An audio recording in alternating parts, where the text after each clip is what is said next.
Bienvenidas, bienvenidos a nuestro espacio de compartir y reflexión en esta serie de temáticas alrededor del cristianismo y el mundo contemporáneo. Les recuerdo que solemos pedir el desconectar el celular para no distraernos. Para quienes me conocen, les invito a que no se asusten por la cara que traigo. Estoy en un tratamiento dermatológico y por eso estoy con esta cara que parece que me estuve quemando 3 días seguidos al sol. Pero bueno, la temática que vamos a compartir durante este semestre es ética cristiana. Y en esta primera charla vamos a tratar de compartir cuál es el sentido de hablar de la ética como una manera de acercarse al comportamiento humano y tratar de ver si es posible el tener una valoración para poder juzgar, evaluar ese comportamiento como positivo o negativo, deseable o indeseable. Ninguna sociedad conocida, prácticamente ninguna persona sobre esta tierra está exenta de tener su propia moral y su propia ética. Podemos estar de acuerdo o no con ella. Por eso no quiere decir que no tenga alguna. Y en esta primera charla vamos a tratar de entender cuál es el sentido de esta realidad de la evaluación de la conducta, de los criterios de evaluación del comportamiento, de las actitudes individuales y colectivas, que es el sustrato o el sustento de cualquier reflexión desde esta perspectiva. Pues vamos a empezar prácticamente de cero para tratar de ubicarnos y hasta cierto punto establecer un campo común para poder dialogar. Como verán ustedes, hay varios acercamientos, además de la nomenclatura que se maneja por lo general al hablar de ética y moral, pues vamos a ver un poco la historia de la ética, de dónde viene de alguna manera nuestra propia fe, la ética del pueblo de Israel, la ética judía. Vamos a ver también el desarrollo de la ética en la iglesia primitiva, en el Nuevo Testamento, y después el desarrollo de la sensibilidad y de los elementos de criterio de evaluación propios de nuestra fe católica. Entonces, dicho esto, arrancamos de una vez, ¿no? Este primer tema trata de ubicar la ética en cualquier sociedad o persona. ¿Por qué nosotros siempre tenemos pautas de evaluación de nuestra conducta? Hasta el criminal más empedernido, por lo general, tiene criterios que le llevan a tomar sus decisiones. Algunas de ellas más o menos conscientes, desde luego podemos argumentarlo, pero como decíamos, no está exento de tener una ética o una moral operativa en su vida.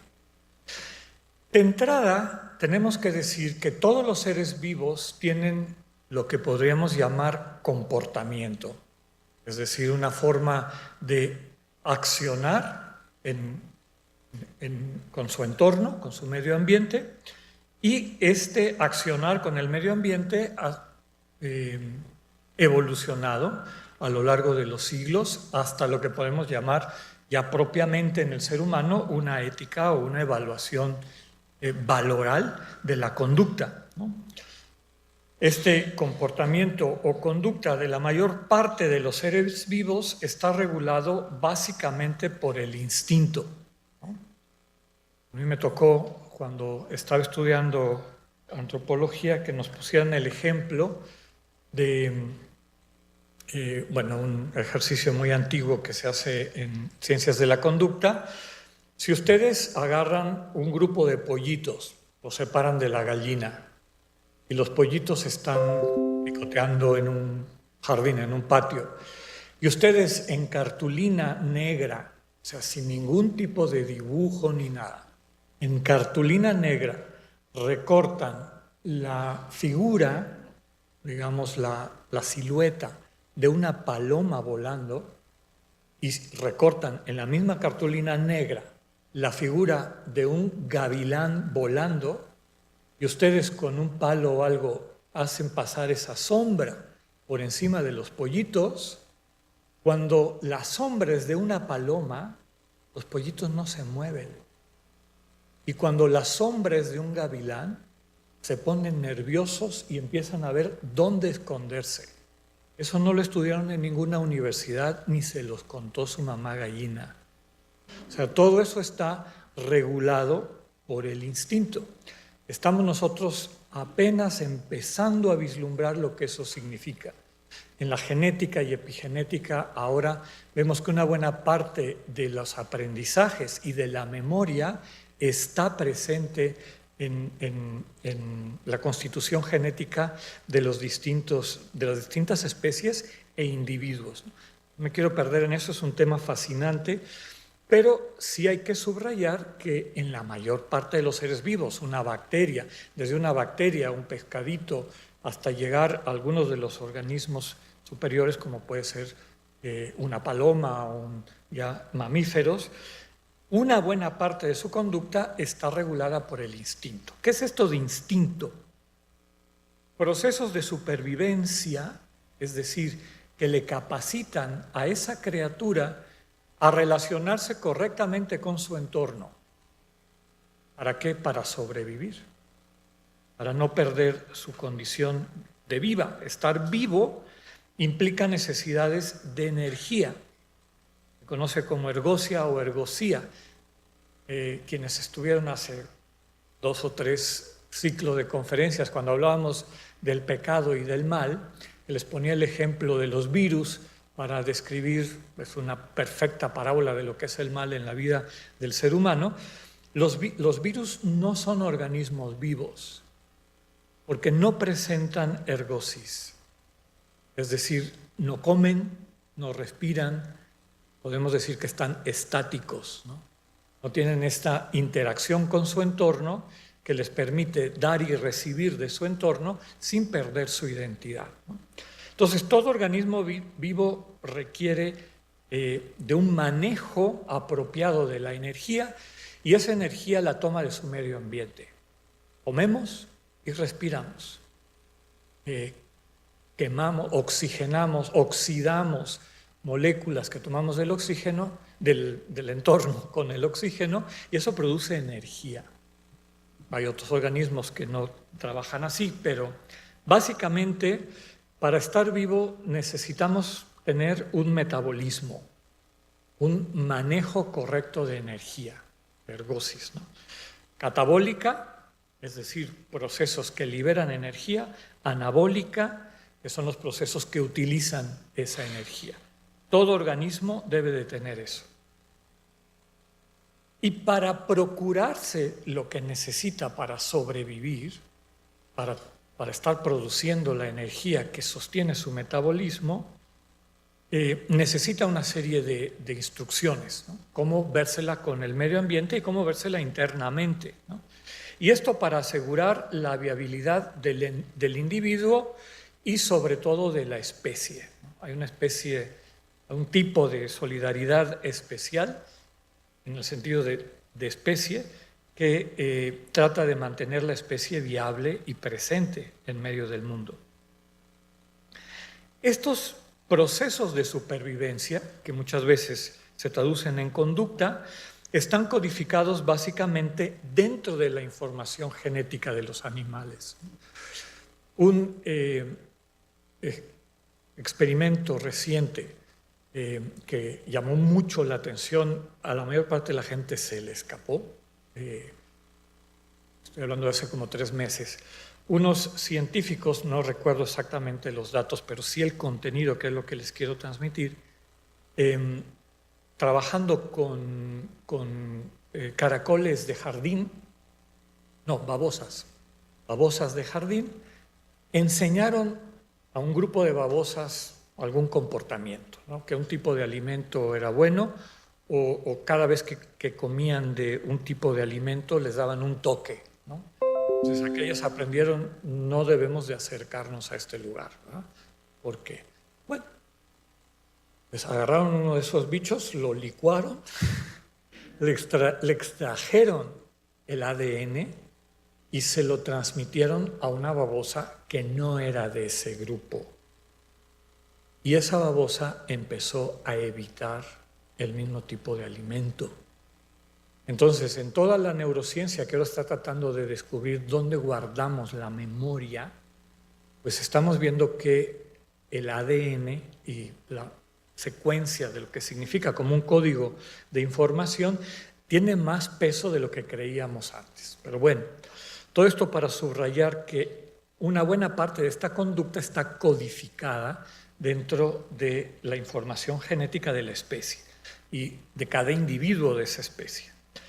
Y estos datos de supervivencia son el fruto de siglos de adaptación de una especie a su medio ambiente. Pues de eso lo aprendimos en la primaria, ¿no? Una buena parte de la evolución de los animales tiene mucho que ver con mutaciones que prueban ser positivas en un medio ambiente particular y quedan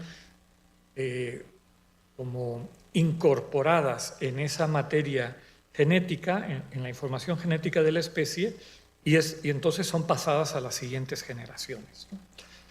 Pero eso toma siglos. Para que surja una nueva especie, a veces se necesitan 1.000.000 de años, o 800.000 años, o dependiendo de cuántas generaciones o de la velocidad con que las generaciones se suceden, ¿no?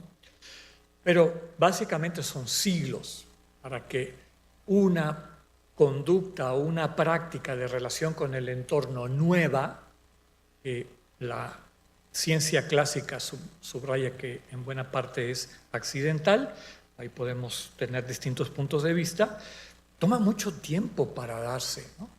Y por eso cuando hay un cambio del medio ambiente muy fuerte, muchos organismos desaparecen.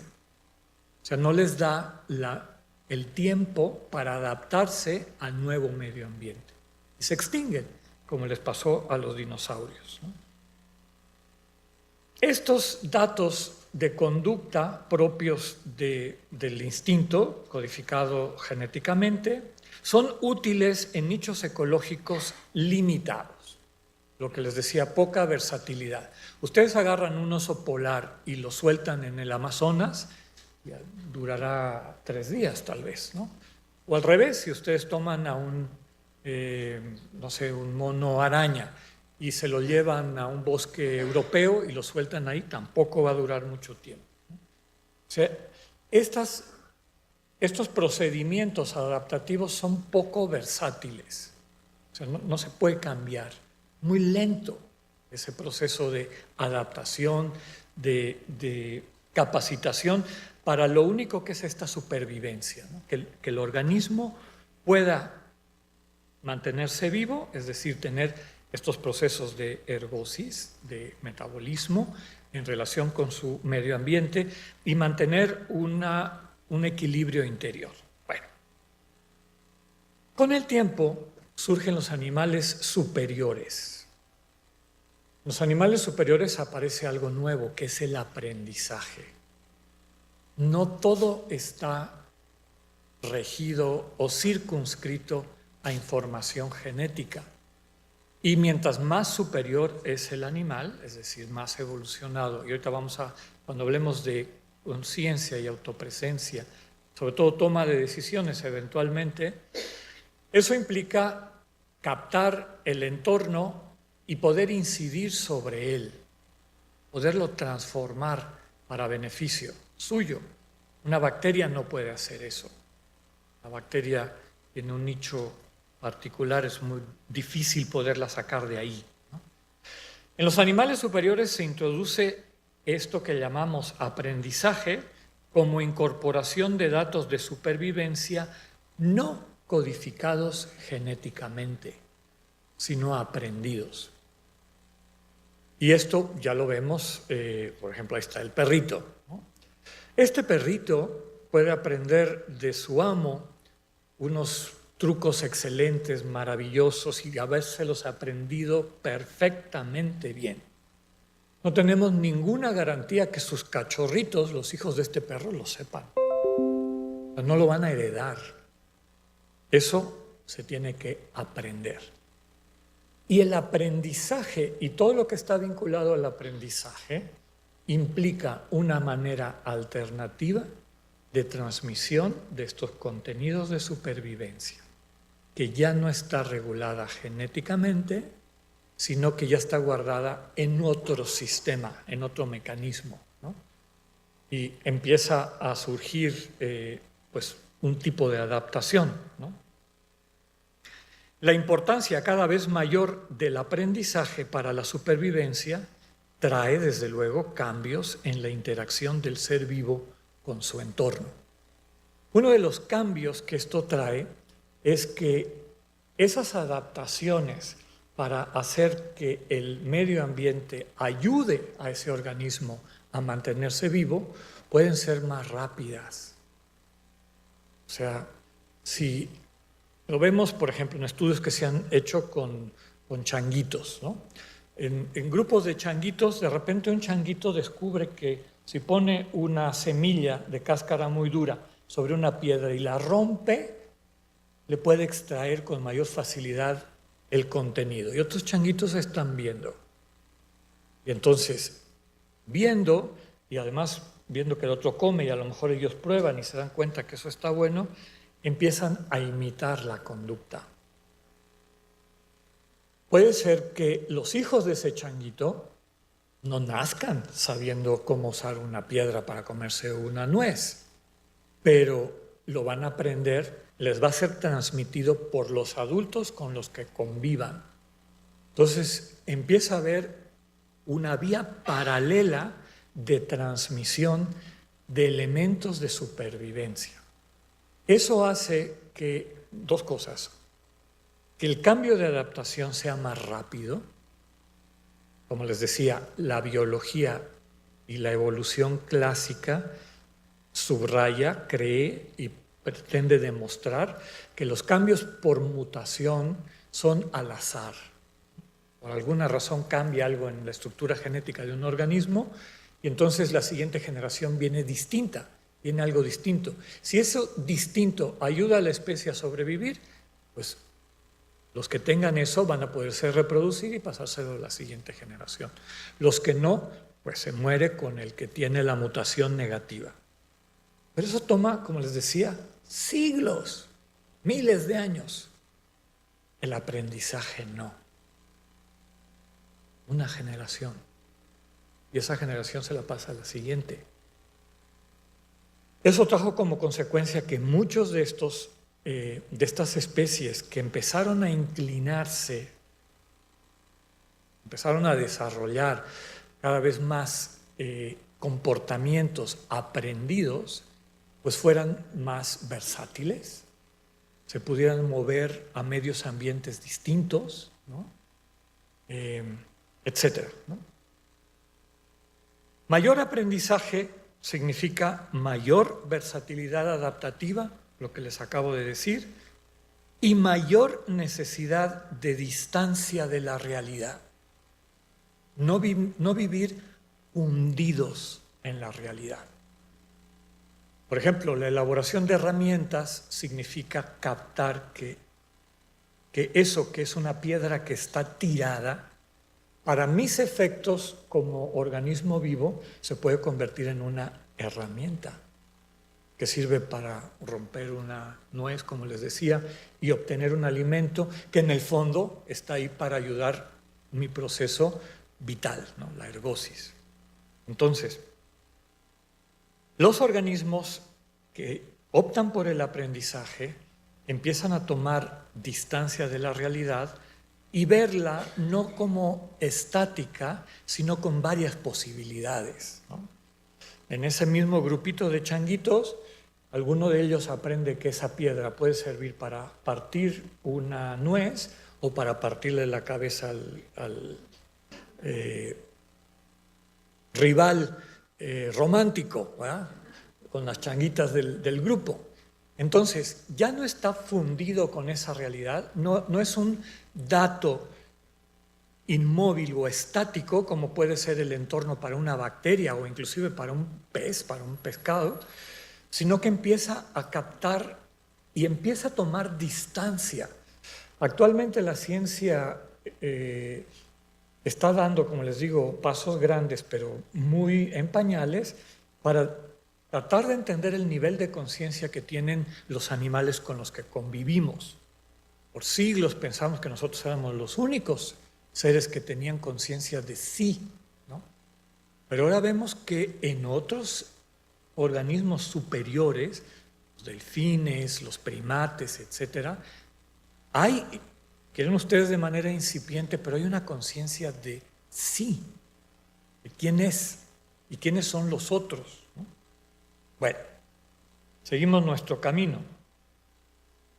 Los animales superiores lentamente fueron ganando la capacidad de transformar su entorno en su beneficio.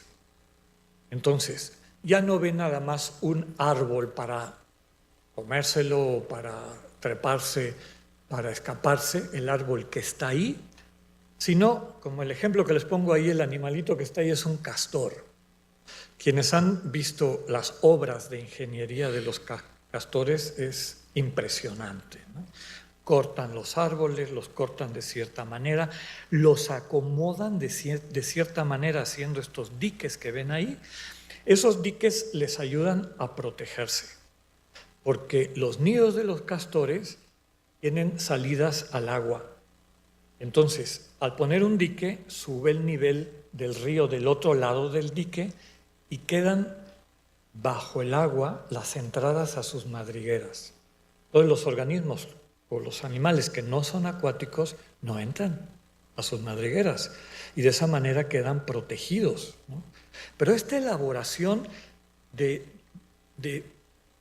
transformaciones complejas del entorno para favorecer su viabilidad como especie es propio de los animales superiores, ¿no? Eso implica, ya les comentaba anteriormente, una transformación en el sistema de control de la conducta neurológico, que les fue permitiendo percibir, o sea, captar la realidad y captarla cada vez más separada de ellos, no fundidos o de manera unidimensional, sino que empiezan a ver que tienen varias alternativas, varias posibilidades. Por eso esto de sopesar, ¿para qué me sirve esto? Y finalmente, aprender a incidir en el medio ambiente para adaptarlo. Eventualmente, decíamos, surgen distintos niveles de conciencia. Una palabra que nos va a acompañar a lo largo de todo el semestre, desde distintas perspectivas, ya lo iremos viendo. Ahorita vamos a hablar básicamente de la conciencia desde la perspectiva psicológica, ¿no? Y conductual, pero en cuanto a psicología. Es decir, un estado de conocimiento por un sujeto de objetos externos o internos, ¿no? Básicamente la conciencia implica la relación entre sujeto perceptivo actuante y un objeto percibido o actuado, ¿no? Yo que soy el que percibo sobre lo que está percibido, yo que soy el que actúo sobre lo que recibe mi actuación, ¿no? Y yo me hago consciente, al hacerme consciente de que hay estas cosas que me rodean, empiezo a tener una relación cada vez más consciente, podemos decir, con un sentido particular con esas cosas que nos rodean, ¿no? Ya iremos entendiendo, y todo esto, ¿para qué? En un taller de ética, ¿no? Bueno, a esta conciencia psicológica de la que hablábamos se le ha dado muchos términos que son explicativos, ¿no? Por ejemplo, capacidad de percibir. Si alguien está dormido y no percibe eso, al estar su conciencia dormida, pues no tiene la capacidad de percibir. Pues tiene algo de capacidad de percibir. También habilidad de experimentar. Y aquí la definición filológica que estudiamos, es decir, el sentido etimológico de experiencia, lo recordamos, fue también, creo que del segundo ciclo de conferencias. Experiencia viene del latín experiencia, que parte de la raíz indoeuropea per. Per era una raíz de una lengua que se habló hace como 10.000 años. Significa herirse, pues eso, quedar una marca, quedar marcado, quedar transformado, ¿no? Por eso tienen en común la palabra experiencia y la palabra peligro, la misma raíz. Entonces, experimentar quiere decir algo que yo vivo y me deja una herida, me deja una marca. Bueno, no una marca dolorosa, pero sí algo que queda registrado en mi memoria, queda registrado en mi conciencia. Entonces, tener conciencia, es decir, esta conciencia psicológica, implica habilidad de experimentar, ser tocado por el entorno, y eso que el entorno opera sobre mí se mantiene en mi memoria, se mantiene en mi conciencia. También se le ha llamado subjetividad. Es la manera como yo, sujeto, percibo el entorno. Hay un dicho popular que todos no sabemos: cada quien habla de la feria como le va, ¿va? Si a alguien le fue muy bien, pues va a hablar maravillas, y si a alguien le fue fatal, pues va a decir que fue una cosa espantosa. ¿En qué está basado eso? Si alguien viera un video de lo que pasó en la feria, pues todos veríamos lo mismo. Lo que cambió fue la manera como cada uno percibió ese entorno en cuanto sujeto. Entonces, esa conciencia que ya va apuntando a un yo que está de cara a lo que lo rodea y juzga la manera como lo que lo rodea se le asienta en su gusto o no gusto, nos va encaminando en el sentido de lo que describíamos como la conciencia, ¿no? Entonces, es subjetividad. Yo percibo, pero yo percibo, de una manera que es propia de mi identidad y que a lo mejor el de al lado no tiene la misma percepción. También se le ha llamado autopresencia. Y esta es la clave ahora de una buena parte de estos estudios de la conciencia. ¿Qué tan autopresentes están los animales a sí mismos? Los seres humanos, en la escala de la evolución, pues sin lugar a dudas somos quienes tienen mayor autopresencia, es decir, concepto de sí mismo. Estamos presentes a nosotros mismos. Nos vemos en el espejo y nos reconocemos. En fin, tenemos todos estos datos experienciales que nos permiten individuarnos, es decir, vernos como separados de los demás y vernos con una identidad particular. Entonces, la conciencia también es autopresencia. Y como les digo, ¿qué tan autopresente está un perro? Algo habrá. Antes se negaba, ¿verdad? Lo único que tiene autopresencia es el ser humano. Los animales son instinto, instinto, instinto, instinto. Ahora sabemos que es un rango muy amplio. Hay animales que pueden tener 100% de instinto y cero autopresencia, y ahí vamos jugando, ¿verdad? Lo que sí es cierto es que hay un salto cualitativo y cuantitativo impresionante de cualquier especie animal que nosotros queramos pensar al ser humano. Digamos que tal vez algunos de los animales más autoconscientes, como pueden ser los delfines o un tipo de chimpancé, pues tal vez tengan un 15% de autopresencia. O sea, sí reconocen a los de su manada, y se ve que tienen una interacción basada en emociones, en afecto, etc. Pero de ese 15% a lo que podemos llamar un 100% en el ser humano hay un salto grande, ¿no? Pero también es importante reconocer lo que les acabo de decir. Hay toda una gama de porcentajes. También se le ha llamado a la conciencia un punto de vista. Sí. ¿Cómo me veo yo? Pues yo veo el mundo desde mi perspectiva, donde yo estoy parado, ¿no? Por lo tanto, también la conciencia significa esto. Autopresencia se parece a esta otra frase que algún otro autor ha utilizado. La conciencia sería cómo se siente ser algo. ¿Qué es lo que seas? Pues eso es parte de tu conciencia, ¿no? ¿Cómo sientes tu existencia? Quiere decir que ahí la conciencia empieza a funcionar. A veces se le distingue también con la mente, una ventana a la existencia que va un poco en la línea también de la autopresencia y punto de vista. Y en suma, me gustan estas dos definiciones, ¿no? Es un estado de cognición, es decir, conozco algo, me viene a la percepción intelectual, afectiva y global, algo que no estaba y empieza a estar, lo capto y empieza a haber una relación de todo este conjunto de entender, querer y experimentar con aquello que se me ha presentado, ¿no? Aquello que descubro. Pues por eso es un estado de cognición en el que se presenta el medio en que uno vive, se representa las cosas que van apareciendo, ¿no? Conformando una realidad subjetiva, la manera como yo percibo.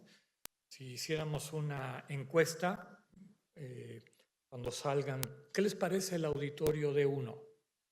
¿Qué cambiarían ustedes o mejorarían? Habría cantidad de puntos de vista, ¿no? Y todos estamos viendo lo mismo, frente a una realidad externa que es común. Pero la forma como la aprendemos, la forma como la juzgamos y la forma como nos relacionamos con ella varía de una persona a otra. Y la verdadera conciencia atañe no solamente a lo que está fuera, sino a lo que está dentro.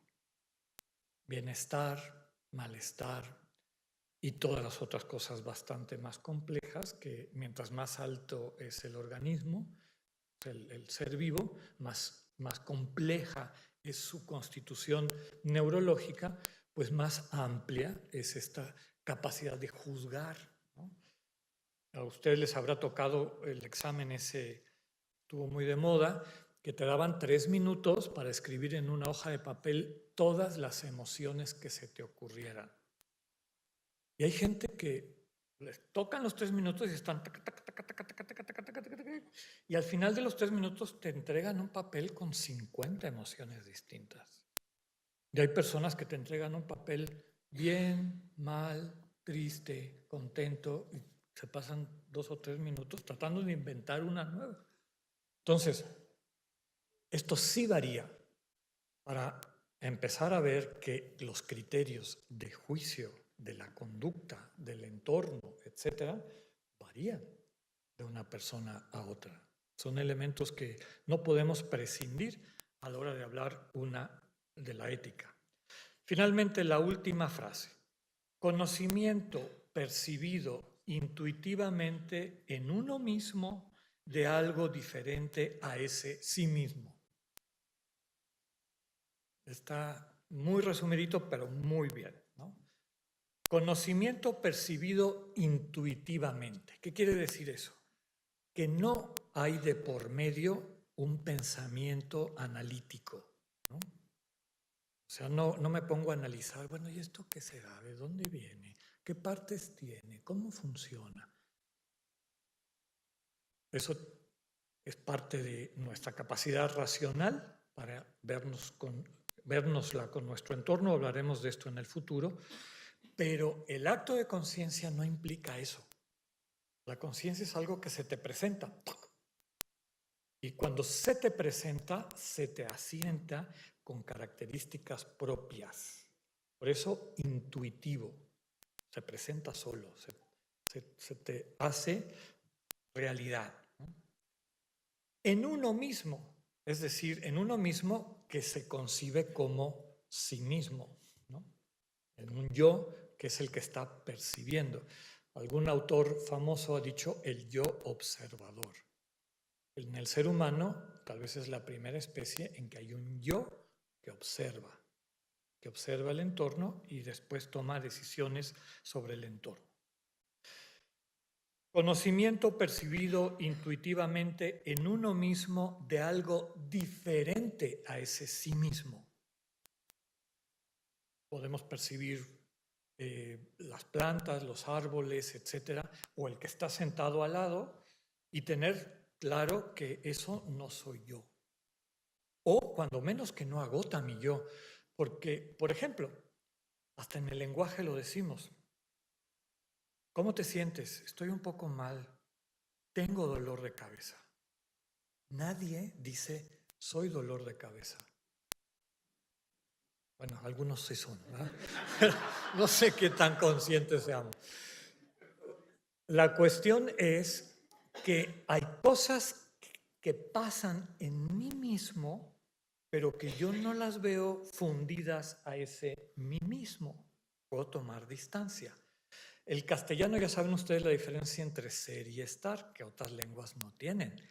En español, el ser son condiciones que duran, ¿no? Él es muy bueno, pero él está enojado. Raramente decimos, él es enojado, está enojado, es algo que va cambiando. Entonces, son cosas, como les digo, que uno mismo percibe y las percibe como diferentes a ese núcleo de identidad de quien él es. Y esto es muy importante, como veremos después, para la evaluación de la conducta y de tratar de valorar la manera como yo me comporto, yo se comporta hacia sí mismo y hacia los demás, o la manera como los demás se comportan hacia ese yo mismo, ¿no? Bueno, en el ser humano, la conciencia como toma de distancia de la realidad alcanza la máxima expresión conocida. Como les digo, es un salto cuantitativo de la especie que nos quede más cerca de eso. El ser humano de veras vive bien separado de su entorno, de su realidad. El ser humano es radicalmente autopresente, tiene un yo. Y platicábamos cuando hablábamos del amor y el proceso de pasar del amor de eros, instintivo, al amor de filía, que ya implica el descubrir que no solamente somos un cuerpo, sino que tenemos una mente y deseos, no solo necesidades de supervivencia, sino que empezamos a descubrir que hay cosas que nos gustan más que otras. Y aunque todos tenemos necesidad de comer, no nos comemos todo con el mismo gusto, ¿va? Entonces descubrimos eso. Y un tercer nivel que es descubrir el espíritu, es decir, que somos parte de algo más grande, constituimos algo más grande sobre lo que se sustenta el amor de filía, el amor de agape, el amor divino. Y en ese momento les comenté algo que los psicólogos del desarrollo subrayan de los niños, de los bebés. La primera conciencia que tiene un bebé es de ser un cuerpo. El primer yo de todo ser humano es sentirse cuerpo, diferente de otros, ¿no? Por eso los bebés se chupan el dedo, se chupan el pie. Pero si tú le acercas tu dedo, te chupa tu dedo. Si le das un juguete, chupa el juguete. Internamente se está dando cuenta, esto no soy yo. No soy yo. No se siente igual chuparme mi dedo que chupar el dedo de una persona que se acerca o un juguete. Van descubriendo que hay un yo, una autopresencia, ¿no? Una identidad que primero es fundamentalmente somática. Otra de las prácticas de los bebés eventualmente es tirar las cosas. Le das algo, lo manejan, lo ven y lo tiran. Le das otra cosa, lo tiran, ¿no? Básicamente es una acción repetitiva que hace que se asiente en su manera de percibirse, de entenderse a sí mismo, de tomar conciencia, yo no soy eso, yo no soy ese juguete, yo no soy esa comida, yo no soy... Y empieza a crecer la autoconciencia de que hay un yo. A los 6 o 7 años empieza a crecer la autoconciencia de los gustos, de los deseos, y de los deseos que se traducen en comportamiento, ¿no? Y en búsqueda de aquello que uno desee. Pero bueno, eso ya lo platicamos en aquella ocasión. El ser humano es radicalmente autopresente. Tiene una experiencia y datos de un mí mismo diferente de su entorno e inclusive de sus sentimientos y conocimientos. Lo que les decía, ¿no? Aunque tal vez yo cuando era joven me aprendía todas las cosas de memoria y tenía una memoria perfecta y fotográfica y ahora se me olvida hasta cómo me llamo, pero yo no dejo de tener un concepto de mí mismo, aunque haya perdido esa memoria, mientras la conciencia me funcione como esta autopresencia. Aparece la conciencia del yo a la par de la conciencia del otro, del alter en latín, y la alteridad, ¿no? Empiezan a darse procesos de individuación. Yo ya no estoy fundido con mi mamá, ya soy distinto de mí. Puede el bebé empezar a tener cada vez más su propia manera de... Ya no está pendiente de si la mamá está contenta o riéndose. A veces la mamá puede estar feliz y el bebé enfurecido, ¿verdad? O viceversa. Se van dando estos procesos de individuación.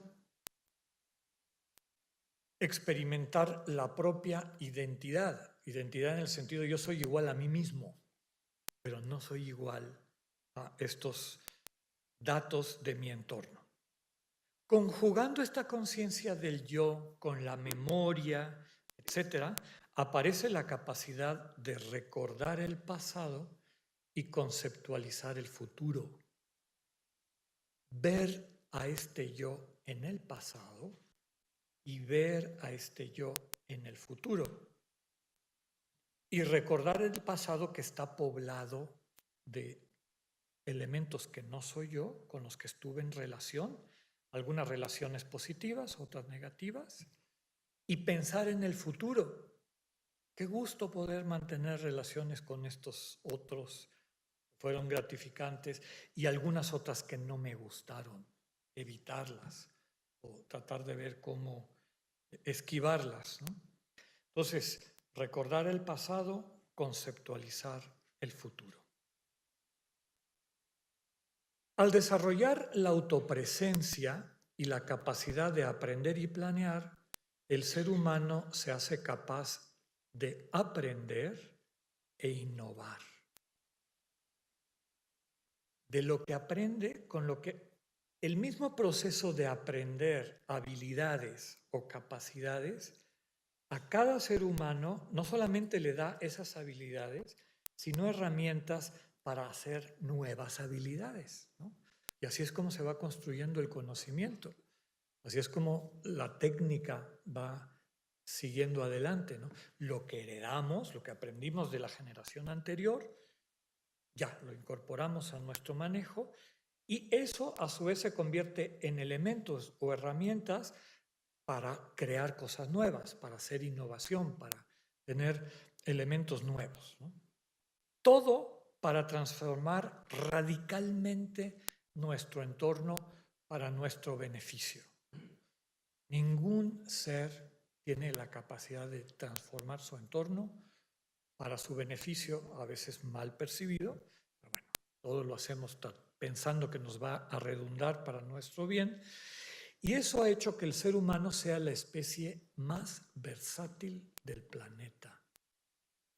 Hay seres humanos que viven en el polo, en condiciones de los osos polares, y hay seres humanos que viven en la selva. Y si llevamos a alguien de la selva al polo, basta que esté rodeado de seres humanos que viven en el polo para que aprenda cómo van las cosas acá, ¿verdad? Y aprenda a ser parte de esa sociedad o ese colectivo que puede sobrevivir ahí. Ningún animal puede hacer eso. El ser humano sí. Aprende. Por eso es la especie más versátil del planeta. Su sistema de regulación de comportamiento, el neurológico, se transforma radicalmente para priorizar la experiencia y el aprendizaje por encima del instinto. No estamos exentos de instinto. Y a todos, en más de alguna ocasión de la vida, el instinto nos ha jugado malas pasadas, ¿verdad? Hasta el santo Job, cuando alguien le colma la paciencia, le contesta o le agrede. ¿Por qué? Porque instintivamente reaccionas para defenderte, para ubicarte, para reafirmarte. Pero estamos muy lejos de la manera como los organismos no superiores son gobernados por el instinto. Tenemos muchos instintos, pero en el ser humano y sobre todo los seres humanos que maduran estas capacidades, que las cultivan y las maduran, pues van creciendo en la libertad de orientar su conducta a lo que perciben como un bien mejor. Y también les puse en el curso anterior el ejemplo de los niños en la primaria, ¿no? Cuando yo era pequeño, que se ponían de moda los yoyos para jugar, les comentaba que había de yoyos a yoyos. Me acuerdo que habían los Duncan y el Duncan profesional y no sé qué, pero pues eso eran, para un escuincle eran el doble del precio o el triple o el cuádruple. Y recuerdo en mi casa haber dicho, ¿no me das para comprar mi yoyo? Todos los días te damos para tu gastar en el colegio, ahorra y cómpratelo. Y yo como niño salgo al recreo con mis 2 pesos, 3 pesos en la bolsa y veo que todos están comiendo torta. Mi instinto me dice, cómete una torta. Qué rico, ¿no? Tengo hambre. Pero porque he cultivado y desarrollado esta capacidad superior, digo, pero prefiero mi yo-yo. Entonces, controlo el instinto porque hay algo que deseo y pesa más ese deseo, ese horizonte de sentido, ¿no? Bueno, esto por poner un ejemplo. Ya decíamos que ese es un nivel intermedio, el nivel del altruismo, el nivel de la solidaridad humana, pues es todavía más alto que eso, ¿no? Y por eso hay seres humanos que son capaces de ir contra el instinto más fuerte que existe, que es la supervivencia por amor. O sea, yo estoy seguro que hasta los mártires, por más que el martirologio nos lo quieran poner así como muy valientes, tendrían mariposas en el estómago, ¿no? A la hora de ver, el otro día que recordábamos a San Lorenzo, cuando le estaban preparando la parrilla para asarlo, pues ya me imagino lo que estaría sintiendo. Pero, él tenía internamente en su conciencia un valor superior inclusive a la vida biológica. Eso ningún animal lo puede hacer. El ser humano sí. Entonces ya vamos viendo elementos importantes que volverán a nuestra reflexión en las próximas semanas. Es importante, por eso les pongo, nótese la diferencia en el tiempo requerido por un ser humano para alcanzar la madurez reproductiva. Hay animales que tienen una amplitud de vida similar a la nuestra, digamos, un elefante. Un elefante puede vivir 60, 70 años, pero un elefante no necesita 20 años para reproducirse. O sea, puede empezar a reproducirse a los 4, 5 años de haber nacido. El ser humano necesita 12, 13, 14, 15, en algunas etnias 15 años para empezar, para poder tener la madurez, madurez física, no estoy hablando mental, ojalá esa también funcionara, pero física para reproducirse. Esa es una adaptación, no hay vuelta de hoja. Nuestra especie fue haciendo cada vez más lento, más lenta, más lenta, más lenta. La madurez sexual para extender el aprendizaje, ¿no? Para que tuvieran el tiempo para incorporar esas habilidades heredadas del entorno y poder sobrevivir a futuro, ¿no?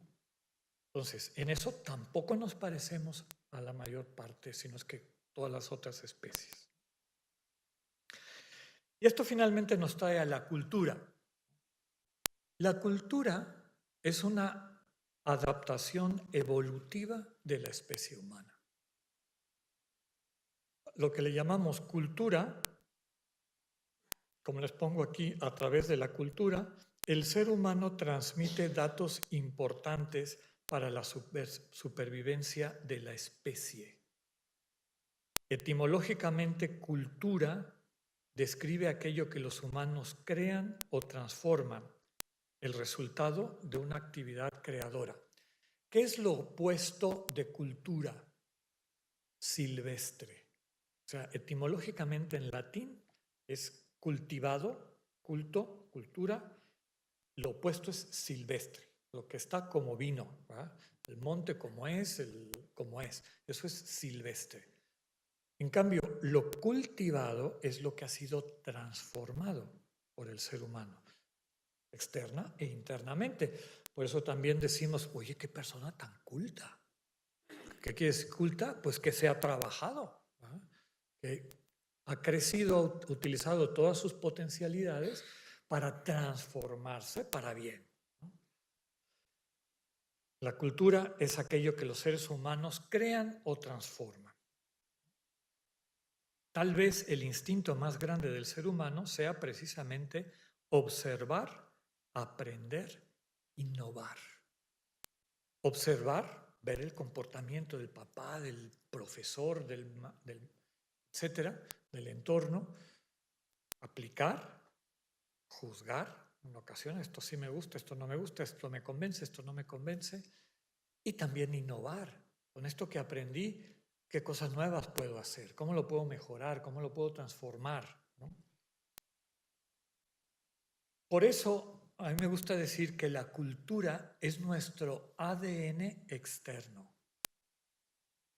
Así como recibiste el ADN de tu papá y de tu mamá y por eso tienes los ojos que tienes, la estatura, una serie de cosas y muy probablemente algunas aptitudes innatas, la cultura es lo que tu entorno, de donde creciste, tu familia, tu nación, tu etnia, tu sociedad, te transmitieron para la supervivencia. De hecho, para los seres humanos, en cuanto a datos de supervivencia, hoy podríamos decir el 90% de los datos para sobrevivir nos vienen por la cultura. No los traemos innatos, los vamos aprendiendo conforme despertamos a la conciencia. Aprendemos de papá, aprendemos de mamá, aprendemos de la escuela, aprendemos de los amiguitos, aprendemos de la tele, etcétera, ¿no? Ya les decía que esto hace al ser humano mucho más versátil y adaptativo, porque introduce mutaciones beneficiosas. Bueno, esperemos, no siempre. Piensen ustedes lo que era el mundo hace 100 años. 100 años. A mí todavía me tocó convivir con mi bisabuela. Y mi bisabuela me decía que se acordaba un día que su papá llegó con una foto de un avión. Yo creo que era el de los hermanos Wright, ¿no? Al principio del siglo XX, porque mi tatarabuelo murió en 1917. Y le dijo, hija, ya la gente puede volar en avión. Yo no lo voy a ver, pero tú sí.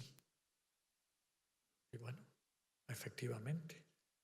Piensa, pues no mucho. Yo me acuerdo el teléfono con el que me fui a Roma cuando me fui a la Gregoriana en el 2012. Lo veo y me muero de risa de lo que uno tiene ahorita, ¿no? Entonces, la cultura como transmisión externa de datos de supervivencia es muy versátil, va a una velocidad impresionante. No necesitamos esperar generaciones y generaciones y generaciones para adaptar un cambio. Algunos autores creen que va más rápido de lo que podemos procesar, ¿no?, en cuanto a organismos vivos. Pero aquí hay que introducir la parte dura del drama que vamos a estar viendo, ¿verdad? Esta distancia de la realidad y conciencia de un yo dentro de la realidad trajo algunos problemas novedosos a los seres humanos. Problemas que no tiene una vaca, o que no tiene un changuito, o mucho menos una araña o un mosquito, ¿no?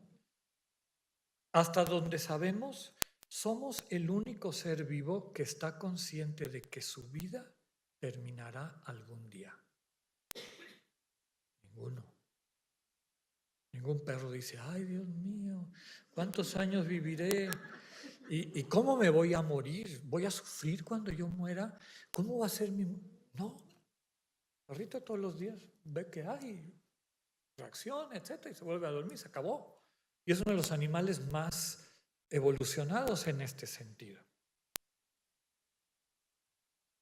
Otra cosa, la experiencia de haber sufrido por un dolor, por una enfermedad, por agresiones, etcétera, y ver a otros sufrir, nos lleva a concluir, oye, ¿yo puedo sufrir en el futuro? O sea, si acompañas a un ser querido que muere de una enfermedad dolorosa, desgastante, es muy natural. Oye, ya se murió fulano. ¿De qué se murió? Si es tu contemporáneo, ¿no? Pues se murió de un cáncer. ¿Fumaba? O sea, inmediatamente empiezas a decir, yo no. O sea, quiero ver qué me separa de esa persona, porque esto no me puede pasar a mí. Pero estos datos de conciencia están ahí, permanentemente. Y esos datos de conciencia dificultan nuestra supervivencia. Hay personas que, porque ya no tienen filtros o maneras de manejarlos, es tan fuerte el temor al sufrimiento o el temor a la muerte que optan mejor por acelerarla y dejar de tener esa conciencia destructiva. Es decir, el ser humano, porque ha tomado distancia de la realidad y tiene una conciencia de sí mismo en la realidad, queda expuesto a lo que se llaman las tres fuentes del absurdo existencial. ¿Qué quiere decir? Las tres fuentes que dicen, como que te dicen, esta vida no vale la pena. Esta vida es un absurdo, es una locura, ¿no? Eso no se lo pregunto a una vaca o una gallina, aunque a la gallina de al lado, enfrente de ella, el granjero la agarra y le retuerce el pescuezo y la empieza a desplumar. Esa gallina no dice, ¿y a mí cuándo? No. Nosotros sí. Nosotros sí. Inmediatamente eso nos inquieta internamente, nos causa desazón, ¿no?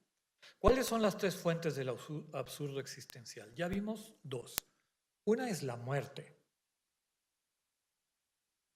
¿Para qué tanto brinco? ¿No? Nos dice el libro del Cogelet, ¿no? Todo es vanidad de vanidades. ¿Para qué trabajo? ¿Para qué me esfuerzo? ¿Para qué? Si me voy a morir. ¿Qué sentido tiene? Voy a formar mi familia, voy a comprar mi casa, Si dentro de 100 años ni yo, ni mi familia, ¿qué sentido tiene la existencia? Y cada uno de nosotros tenemos maneras de manejar esto, pero en todas las mentes y en todas las conciencias eso está presente. Y cada vez que alguien deja este mundo, viene la pregunta, ¿no? ¿Y yo? ¿Cómo? ¿Cuándo? ¿De qué manera? ¿No? Segundo, el sufrimiento. De todo tipo, dolor, una enfermedad, ser víctima de una agresión, o que un ser querido sufra, en fin. Y eso también está en nuestra conciencia. Nos molesta, nos inquieta, nos desubica, nos roba el deseo de vivir. el deseo de seguir adelante, el deseo de mantenernos en esta vida. Y la tercera fuente del absurdo es lo que se conoce como la paradoja ética. Básicamente, el sufrimiento del bueno y el bienestar del malvado. ¿Cómo? Este santo varón que era bueno, va de tragedia en tragedia. Y este hijo de su... Mira lo que feliz está, tiene todo lo que quiere, tiene muchísimo dinero, hace lo que le da la gana. ¿Cómo es posible esto? También es fuente de absurdo. O sea, inquieta, socava el deseo de hacerte cargo de la vida, de llevar adelante tu vida. Estas tres realidades conscientes dificultan grandemente la motivación del ser humano para mantenerse en la existencia. Pero aquí estamos. ¿Qué pasó? O sea, ¿qué heredamos de nuestros antepasados que nos permiten encontrarle un sentido a toda esta realidad? La cultura nos ayuda a ubicar esto de manera correcta y darle sentido a la vida. Es dato de supervivencia. Nadie puede sobrevivir sin una cultura. Porque si no, el golpeteo de estos datos que les describía de absurdo existencial, lo acaban. Bueno, entonces, nos vamos a acercar al fenómeno de la cultura desde las propuestas de la antropología que se conoce como interpretativa o simbólica o semiótica. Los tres nombres se utilizan indistintamente. ¿De dónde vienen o qué significa? Trata la cultura como un idioma que se puede aprender y utilizar para transmitir contenidos y mensajes. Dentro de una cultura, una generación le pasa a la siguiente generación elementos importantes para sobrevivir. Digamos, a los seres humanos no nos basta sobrevivir, queremos vivir bien. Entonces, nuestro interés es transmitir datos para vivir bien. Y ya empiezan ustedes a ver por qué todo este preámbulo. La ética es eso. Transmitir datos para vivir bien. Que me permiten evaluar mi conducta. Esto se vale, esto no se vale. Esto está bien y ayuda a crecer, esto no está bien y nos va a ir de la fregada a mí y a todos los demás. Entonces, cada cultura es como un idioma. La intuición de este análisis semiótico o interpretativo es que se puede conversar entre culturas para entender por qué ven el mundo así, por qué actúan así, ¿no? Entender sus pautas de conducta. Cada cultura es diferente en los elementos usados para transmitir el sentido y en los contenidos propios de ese sentido. Entonces, por ejemplo, hay culturas más, digamos, prácticas, ¿no? Donde una buena parte de lo que se transmite se hace metiéndole mano a las cosas, ¿no? Haz, repite, aprende con las manos. Hay otras culturas más especulativas, más como observadoras, más... Y entonces todo el entorno se va constituyendo así. Hay culturas muy prácticas en ese sentido, por ejemplo, todas las culturas germánicas. Qué diferente el mundo germánico del mundo griego. Los griegos eran más de la mente, de observar, de ir a las últimas causas, qué es lo que está detrás de todo, por qué funcionan las cosas. La sensibilidad de una cultura germánica es, me importa tres pitos cómo funciona. Quiero saber que funcione y entenderlo bien. Los chinos son igual. La cultura china es muy práctica, poco especulativa. Ahí también son vecinos, China y la India. La India es una cultura de filosofía profunda, ¿no? De ir a buscar las últimas causas de todo, ¿no? Entonces, cada cultura tiene su manera, sus medios y sus contenidos. O sea, ¿qué significa ser humano? ¿Qué significa ser un buen ser humano? ¿Y cómo llegar a eso? Esta visión semiótica da como una definición sucinta, resumidita de la cultura, lo que dice aquí.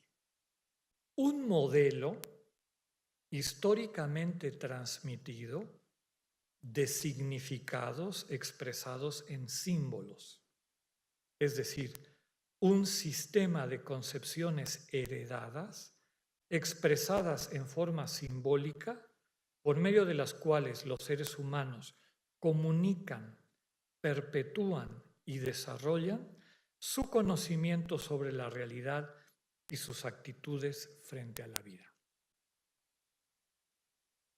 Todos nosotros, a veces, como está aquel cuento, ¿no? Del pescadito que le estaba preguntando a todos los pescaditos, ¿dónde está el agua? ¿Dónde está el agua? Quiero conocer el agua, ¿no? Y pues no la veía porque estaba metido en el agua. Así estamos nosotros en nuestra cultura. Hemos crecido rodeados de una cultura, vivimos en ella. Es decir, nosotros recibimos un sistema de concepciones heredado, te lo enseñaron, y no nada más cuando digo heredado es lo que te dijo papá y mamá en tu casa, la escuela y ahora la tele, redes sociales, etcétera. Todos te están dando datos. Tú decides cuántos incorporas, cómo los incorporas, cuáles te sirven, cuáles no te sirven, etcétera, ¿no? Expresado de forma simbólica, y esto da para hablar muchísimo, no es el tema de nuestras charlas, pero quiere decir que hay una especie de vehículo de transmisión. Todos ustedes, la mayoría, manejan computación, ¿no? Y saben que los archivos se pueden comprimir, los famosos archivos zip. Entonces los comprimes y los descomprimes, por ejemplo, para mandárselo a una persona, etc. Los símbolos son zip de realidad, ¿no? A través de un símbolo yo puedo transmitir muchísimas cosas. Entonces la cultura está construida de símbolos, ¿no? El pastel de cumpleaños. ¿Alguna vez han pensado ustedes lo ridículo que es un pastel de cumpleaños? Un pan con unas velas que se están chorreando y que lo van a soplar y lo van a babear. O sea, uno dice, ¿qué es esto? Pero es un símbolo muy rico. O sea, si lo veo racionalmente es un absurdo, es una tontería. Pero si lo veo simbólicamente, como a veces suelo poner el ejemplo, se nos olvida que es el cumpleaños del compañero de la oficina y te vas a comprar un pingüino marinela y le pones tu encendedor, happy birthday, y ya, quedó tranquilo, cumplí, le transmití en zip todo lo que yo siento, pues basta eso. Y nuestra cultura es una colección riquísima, infinita de símbolos que te los enseñaron tus papás, tu mamá, la iglesia, la escuela, tu entorno, etcétera, ¿no? ¿Qué te transmitieron en ese zip? Conocimiento sobre la realidad. ¿Cómo es el mundo? ¿Cómo es la realidad? Número 1. Y número 2, también en el zip iban actitudes frente a ese mundo. O sea, cómo hay que hacerla, ¿no? Para salir adelante, para crecer. Por eso, en este análisis de la cultura, se suele subrayar que toda cultura humana tiene estos 3 elementos que les pongo aquí. Una cosmovisión, cómo es el mundo, un ethos, cuál es la conducta apropiada en ese mundo para que te vaya bien, y una religión que es la que junta las dos. Cuando digo religión, no solamente estoy hablando de las religiones históricas, clásicas, confesionales. un científico convencido de la no existencia de una vida más allá de la vida, etcétera, una mentalidad profundamente científica y analítica, y como le quieran ustedes describir, ateo, convencido y discernido y optado, tiene religión. Es decir, tiene una serie de elementos que le dan sentido a su visión del mundo y la conectan con una práctica de conducta. El ejemplo que suelo poner en la Unión Soviética marxista, materialista, atea, etcétera, que atacaba directamente a Dios. Un desfile del 1 de mayo en la Plaza Roja, las banderas rojas, las pinturas de Lenin, Marx, etcétera, en el fondo, todos los soldados marchando, es un acto religioso. O sea, la gente que está metida en ese acto está recibiendo un bombardeo de zips, ¿no? Nosotros, el pueblo, la sangre del pueblo, de los hijos, etcétera, ¿no? Yo una vez vi un documental en Cuba, en la época en que Cuba estaba involucrada en Angola, de una entrevista que le hicieron a dos viejitos que habían perdido 4 hijos varones, todos sus hijos varones, en esa guerra de Angola, que como la mayor parte de las guerras fue un absurdo. Entonces se quedaron sin hijos. Y la televisión estatal les estaba haciendo una entrevista. Marxistas convencidos, ateos, materialistas, todo lo que ustedes quieran. ¡Qué barbaridad! Se quedaron ustedes sin hijos. ¿Y qué tienen ustedes que decir ante una situación como esta? Y los otros enteros empezaron a decir, nosotros sabemos que como familia hicimos un sacrificio, pero este sacrificio sirve para que en ese lugar donde la explotación ha estado destruyendo a tantas familias, surja el sol de la nueva libertad. Y la sangre de nuestros hijos en el suelo africano va a ser fermento y abono para una nueva sociedad, una nueva cultura. Ateos. Pero eso que estaban diciendo es un discurso religioso. O sea, es aquello en lo que creen. Y eso les permite entender el mundo, les permite entender un absurdo. Oye, nos quedamos sin hijos. Nos quedamos solos. Y ubicarse dentro de eso.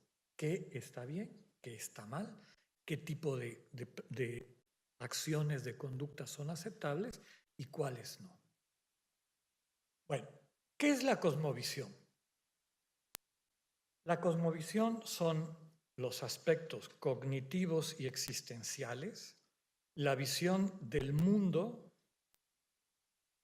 el cuadro que un pueblo se forja de cómo son las cosas en realidad, en su pura efectividad, sus ideas más generales, abarcativas acerca del orden, es su concepción de la naturaleza, de la persona, de la sociedad, etc.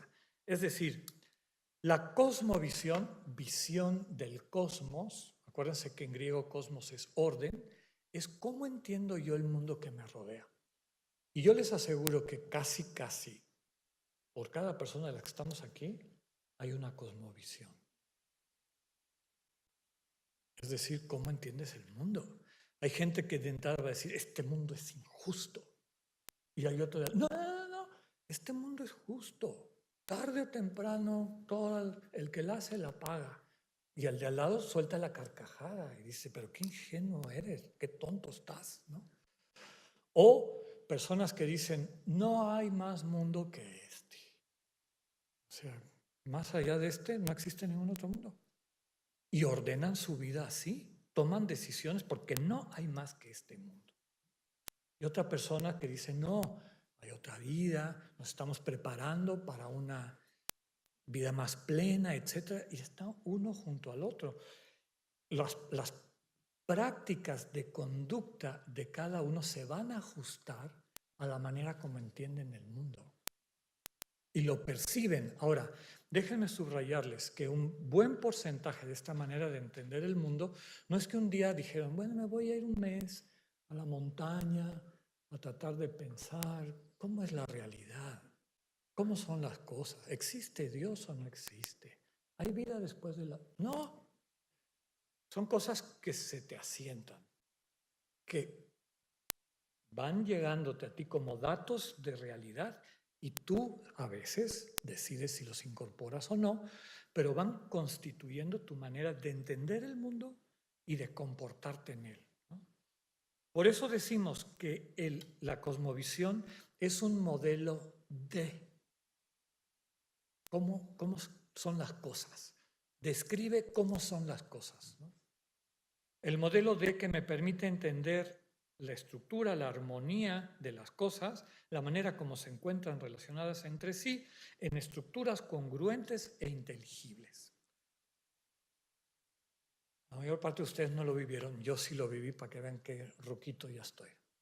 Cuando yo era chico y uno compraba una televisión, junto con en la caja de la televisión venían las instrucciones para prenderla y que funcione y un diagrama. Yo recuerdo a mi papá estudiando el diagrama de la televisión y que los bulbos y que no sé qué, y ¡pum! Se puso mal la tele. Y papá quitaba la parte de arriba, veía el diagrama, este bulbo no prende, agarraba el bulbo, iba a la tienda y compraba uno y arreglaba la tele. Ese es un modelo de.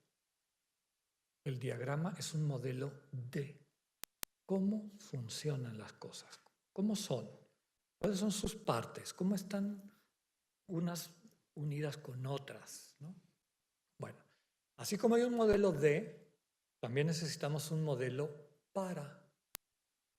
¿De qué me sirve tener el diagrama si no sé cómo prenderla y cómo ajustar la imagen y cómo sintonizar los canales, ¿no? Eso es el ethos, que tiene el mismo sentido etimológico de la palabra ética, ¿no?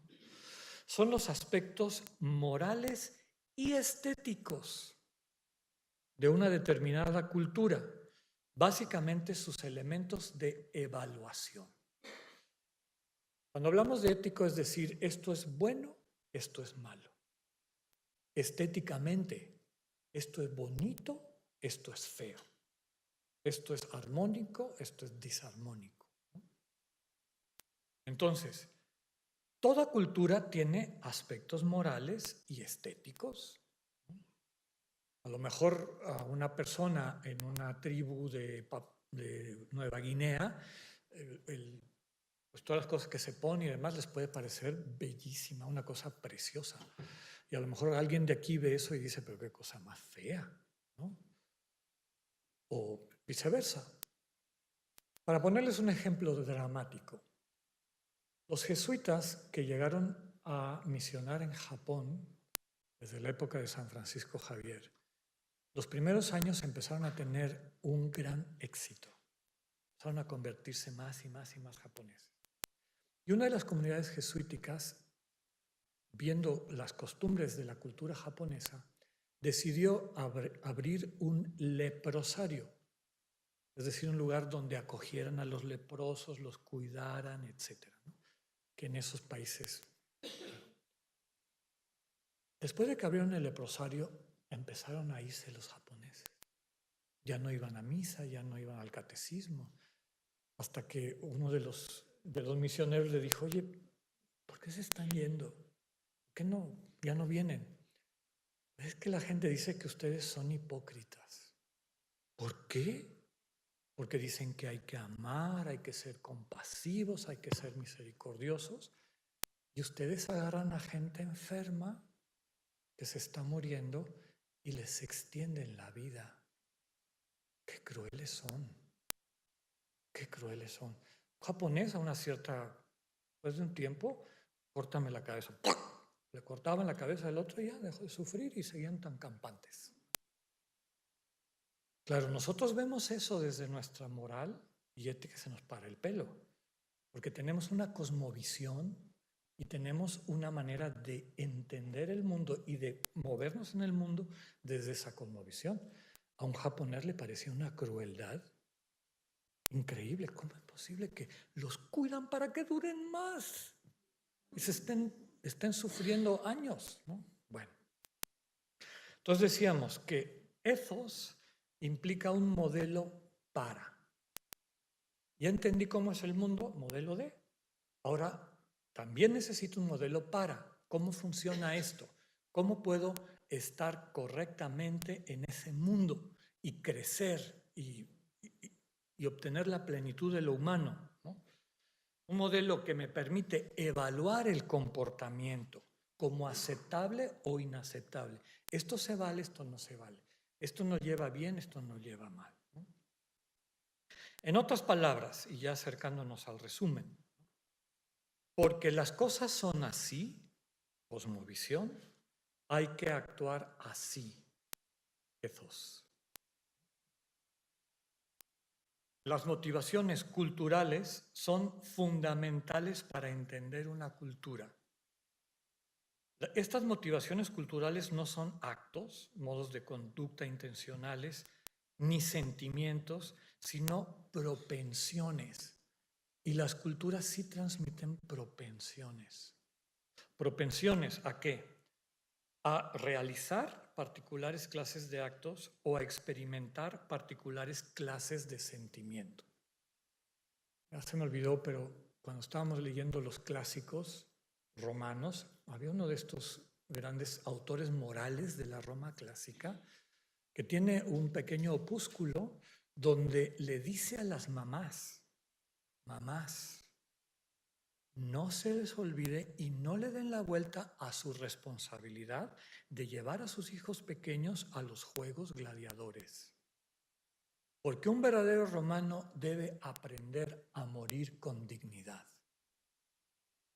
Entonces, llévenlos ahí. Y después de que dice, todo niño tiene que ir a ver a estos que se matan, hasta etcétera, y morir con dignidad y con valor, porque un romano es un hombre valiente, un hombre que defiende a la patria, etcétera, ¿no? Y luego empieza a quejarse, ¡qué barbaridad! Nos hemos enterado que hay gente que manipula los juegos para ganar dinero. ¡Qué corrupción! Tendría que ganar el más valiente, tendría que ganar el... Pero fíjense cómo ese es un valor de esa cultura y se lo transmite a sus siguientes generaciones a través de estos actos, de este ejemplo, de esta manera de transmitir los zips que les decía, ¿ah? Y la siguiente generación lo va captando y a veces desarrollando. Entonces, propensiones. Los aztecas, por ejemplo, les habrá tocado leer a ustedes cuando éramos, creo que en los libros de texto estaban las prácticas de educar a los niños, ¿no? Cómo educarlos en la responsabilidad, etcétera, cómo los castigaban, el tipo de cosas, porque les transmitían un carácter, una manera de estar correctamente en el mundo propia de su pueblo. Para terminar de subrayar pues lo complejo que es este mundo, me viene el ejemplo de un cacique mexica, bueno, no sé si mexica, pero náhuatl, de Texcoco, que habiendo estudiado en el seminario de Tlatelolco, después apostató. Salió de la fe cristiana y volvió a las prácticas antiguas, al grado de que empezó a perseguir a los misioneros que llegaban, lo capturaron. El juicio de ese hombre es algo digno de leer, porque el juez español que le está diciendo, pero ¿cómo es posible que hayas abandonado la religión de Cristo y etcétera para volver a esa religión sanguinaria de tus ídolos? Este hombre impávido le dijo, mira,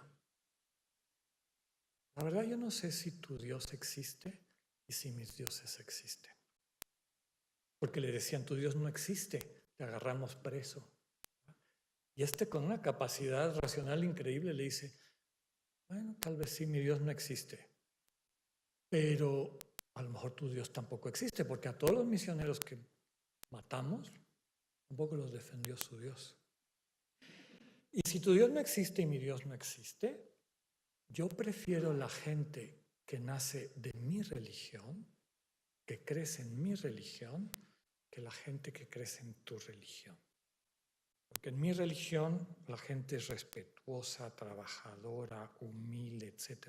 Claro, él solo conocía a los españoles. Para ellos, cristianismo era español, conquistador.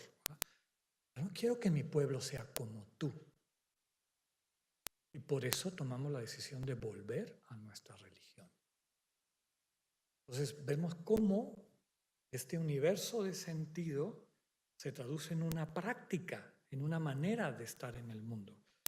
Y esto es muy importante subrayarlo ahorita cuando nos vayamos acercando a la ética cristiana. ¿En qué consiste la ética cristiana? Porque a veces nos dan cualquier taco por cena. Y es importante llegar primero a la cosmovisión cristiana de la realidad, entenderla, y cómo se transmite, cómo se vive, cómo se accede a ella, y qué tipo de conducta es la que implica como respuesta a ese elemento de realidad, ¿no? ¿Qué sería entonces la religión? La religión es un sistema de símbolos, de estos zips, ¿no?, que obra para, estos números internos son distintos conceptos que a veces uso para explicar todo, pero bueno, de corrido. Un sistema de símbolos que obra para establecer vigorosos, penetrantes y duraderos estados anímicos y motivaciones entre los hombres, formulando concepciones de un orden general de existencia y revistiendo estas concepciones con una aureola de efectividad tal que los estados anímicos y motivaciones parezcan de un realismo único. Quien vive en una cultura y practica la religión de esa cultura, ve el mundo desde la cosmovisión de esa cultura y actúa de acuerdo al ethos de esa cultura, sus acciones le parecen obvias, sentido común.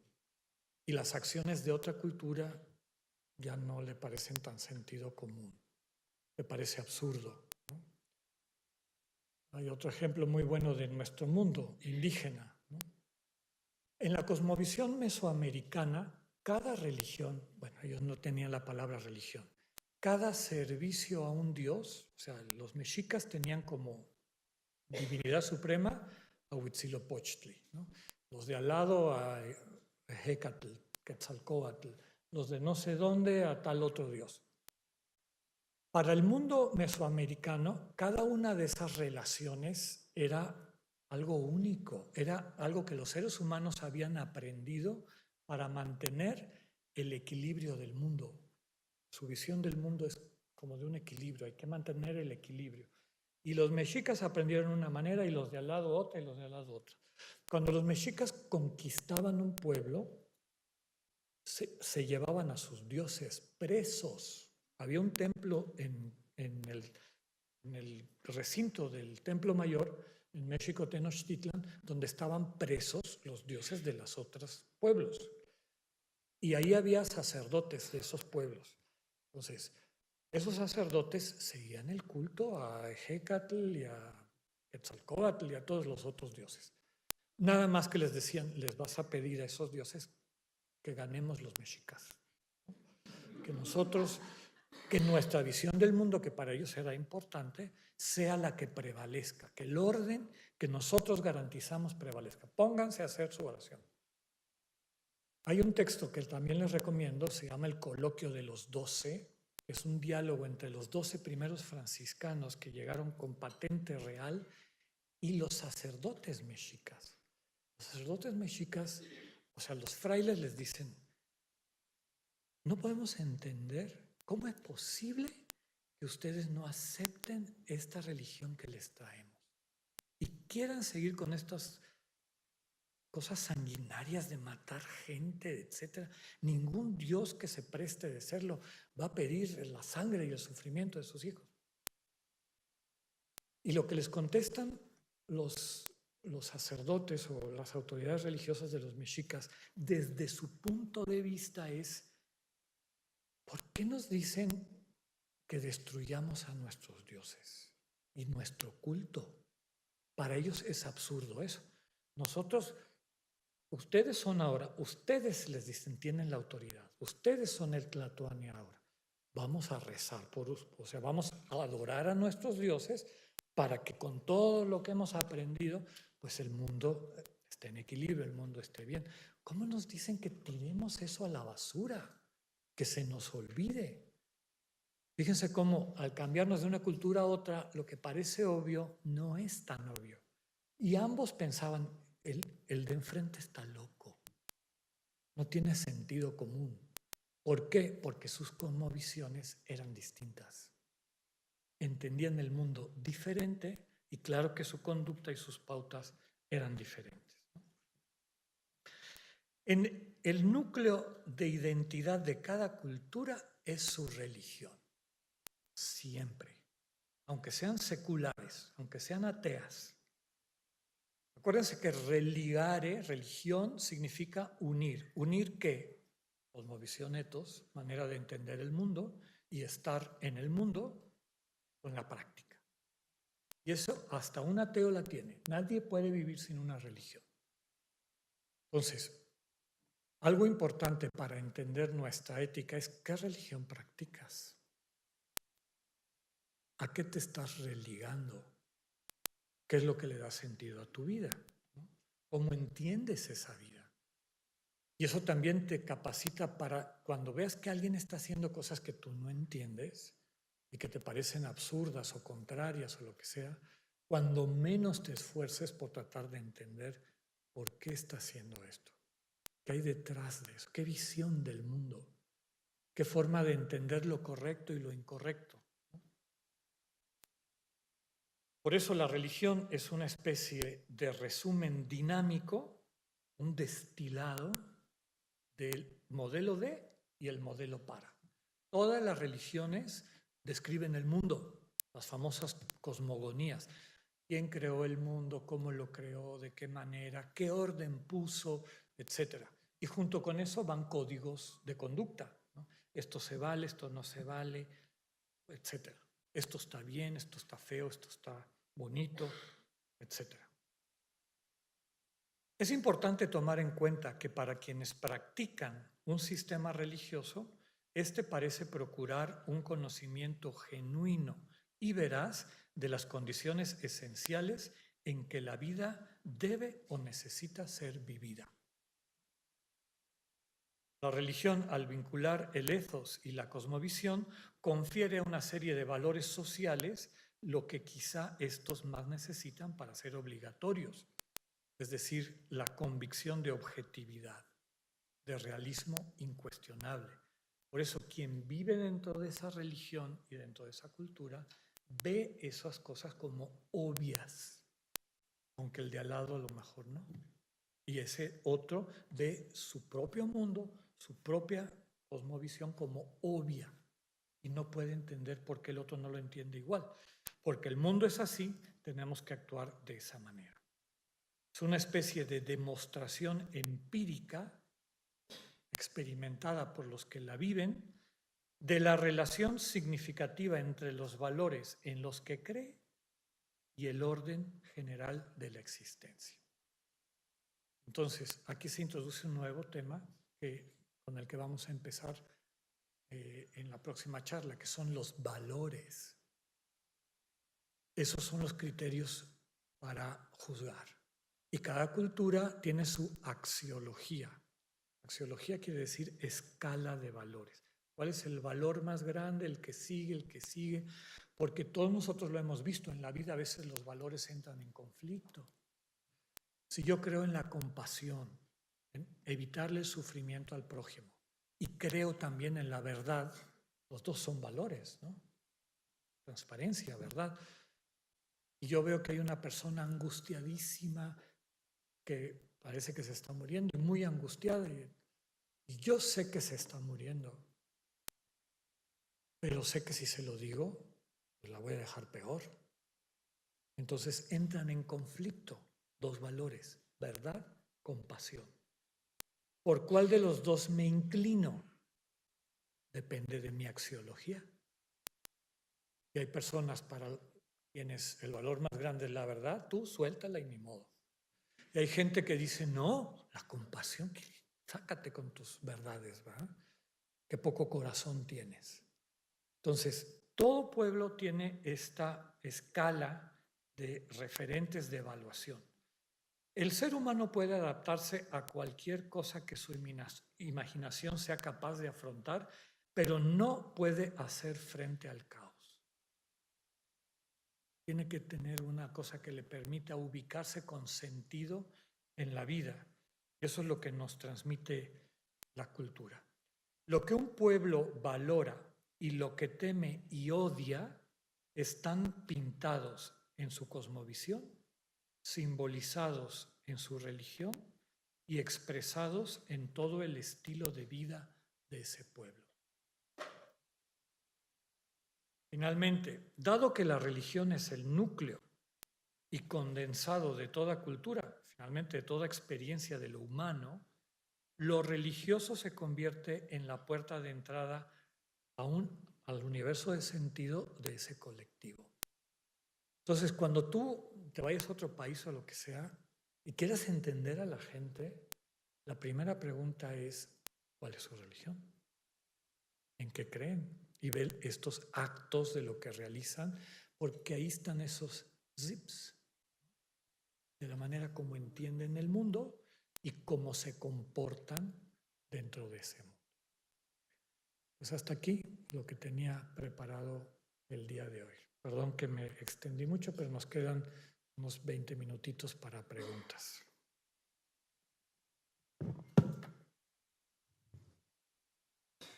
Por cierto, esta pintura es San Nicolás, un santo muy querido en las iglesias cristianas de Oriente, deteniendo una ejecución.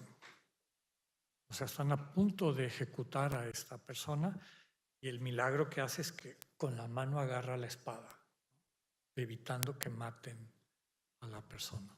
Para mí ese es un mensaje fuerte de la ética cristiana, del ethos cristiano, la manera de ver el mundo.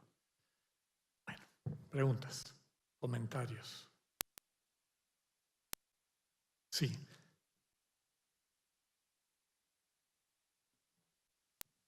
Bueno, voy a aprovechar que levanté la mano y Ya. Pero, bueno, entiendo más o menos lo que religión es lo que liga el ethos con la cosmovisión.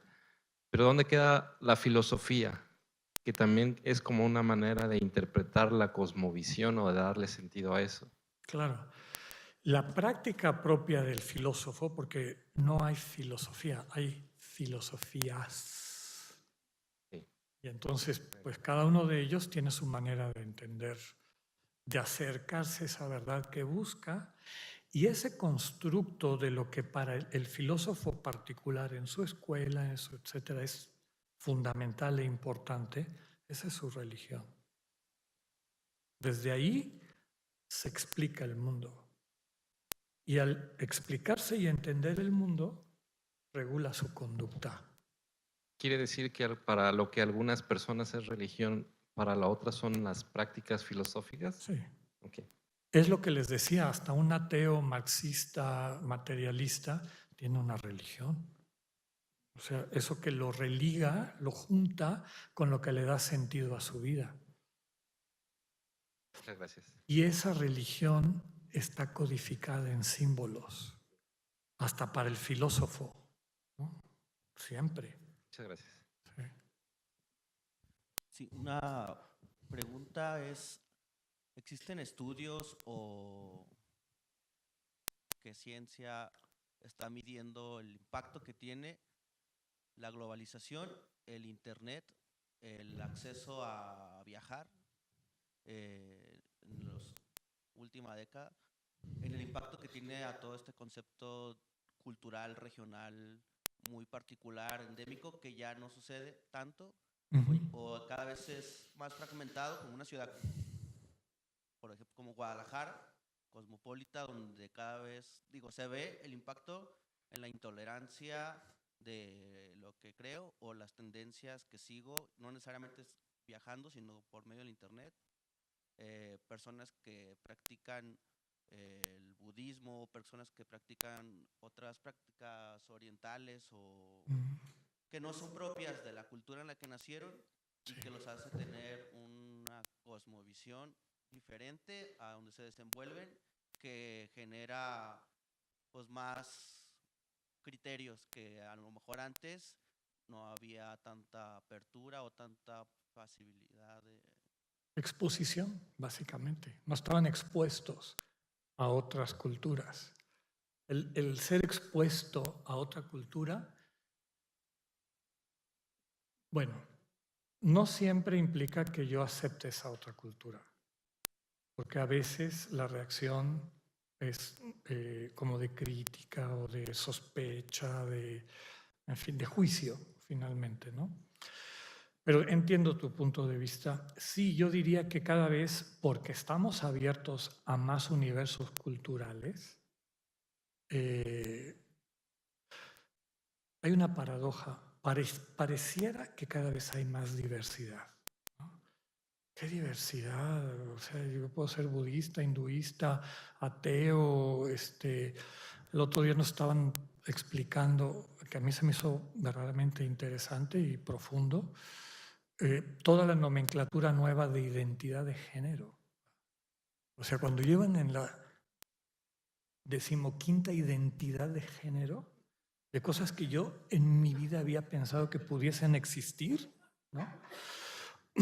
Digo, verdaderamente es como que está surgiendo algo que pareciera apuntar en diversidad, tolerancia, apertura, lo cual es cierto, hasta cierto punto.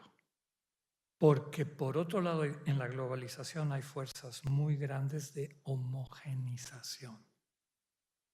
Entonces, sí, tolerancia, siempre y cuando cubras un cierto estereotipo de lo que es aceptable. Entonces, en realidad volvemos a lo mismo. Se está reconfigurando la cosmovisión, pero hay una cosmovisión. Hay una manera y hay un etos. La gente está juzgando. Este es maduro, este entiende, o sea, este es moderno, es contemporáneo, es abierto. Uy, no, este es bien carca, bien mocho, bien...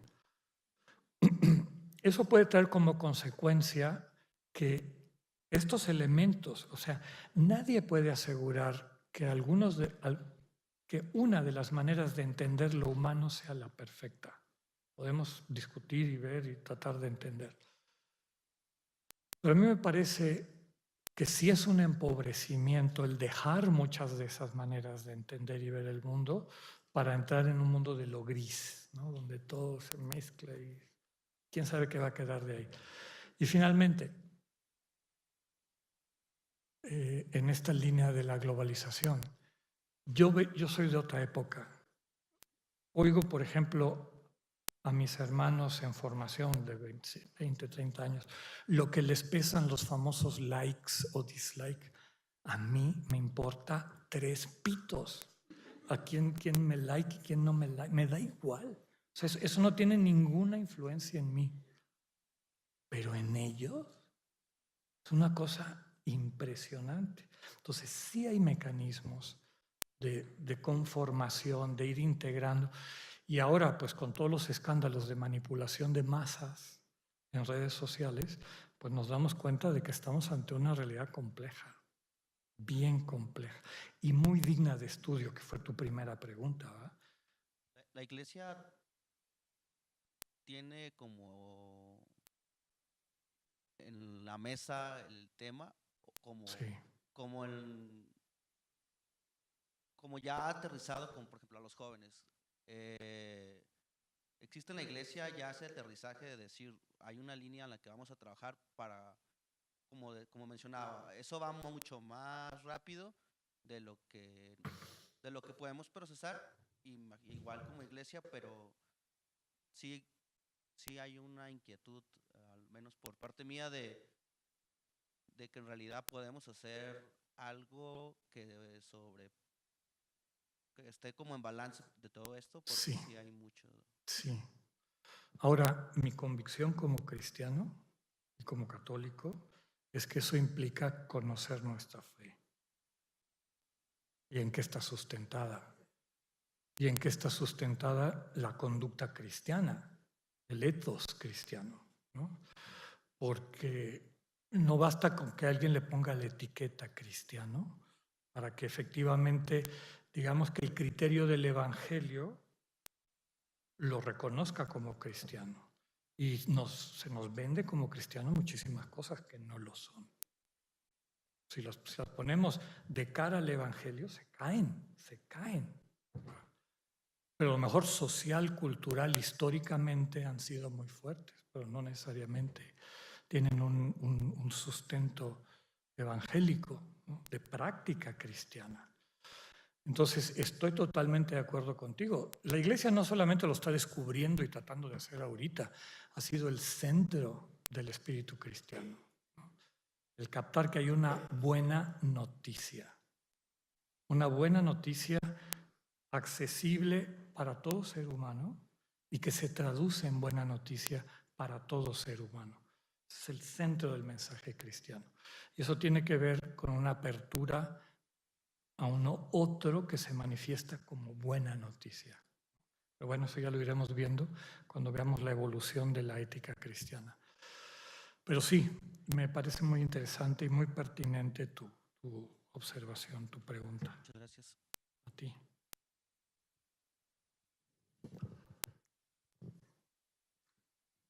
Allá atrás.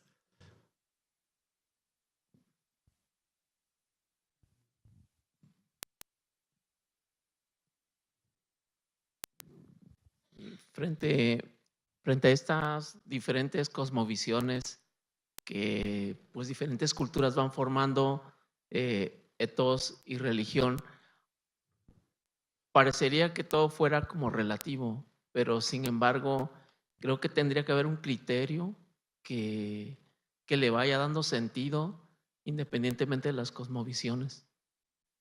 Totalmente de acuerdo contigo. Adelante.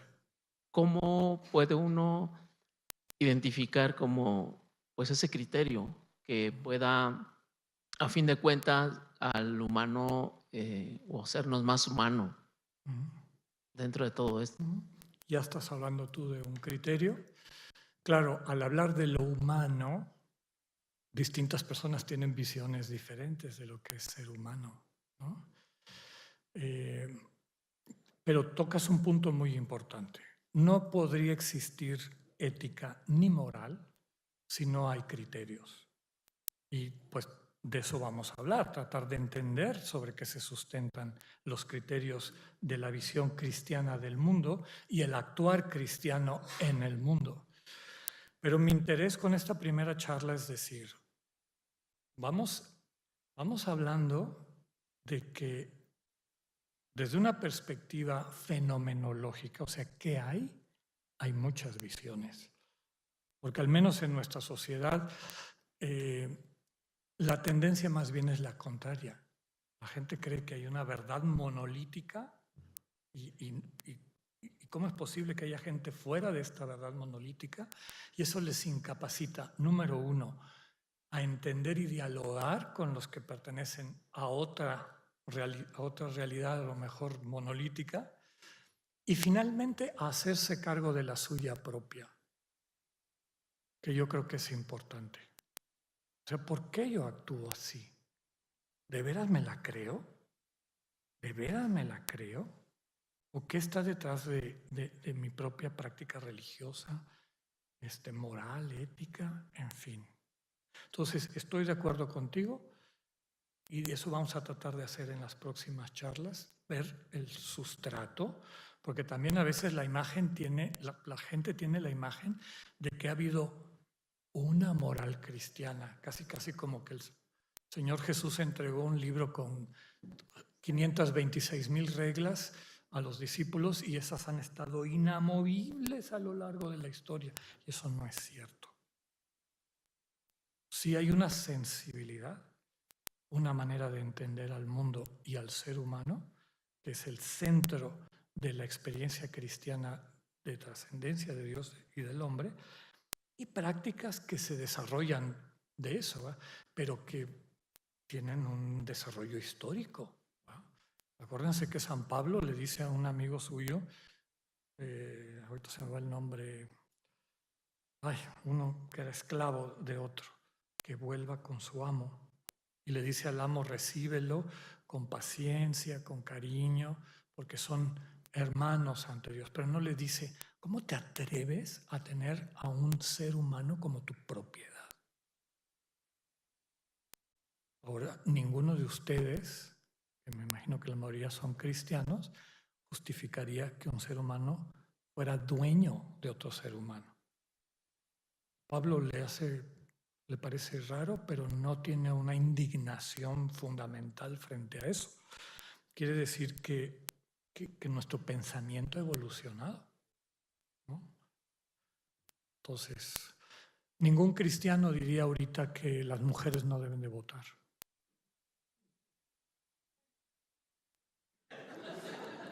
Dije cristiano. La cuestión es que la sensibilidad cambia. Mi abuela cuando era chica, las mujeres no votaban, no estoy hablando del antes de Cristo. Entonces, ese elemento también es importante. O sea, tenemos que partir de cómo son las cosas para que entonces de veras nuestra ética sea evangélica, sustentada en la revelación, transmitida y reconocida por la comunidad cristiana como buena noticia. Y eso, ¿cómo se traduce en la sensibilidad de hoy? No de mi bisabuela. El ejemplo que les ponía cuando no soy un anciano, acabo de cumplir 58 años por si acaso. Yo recuerdo de niño la figura del presidente de México tenía un peso.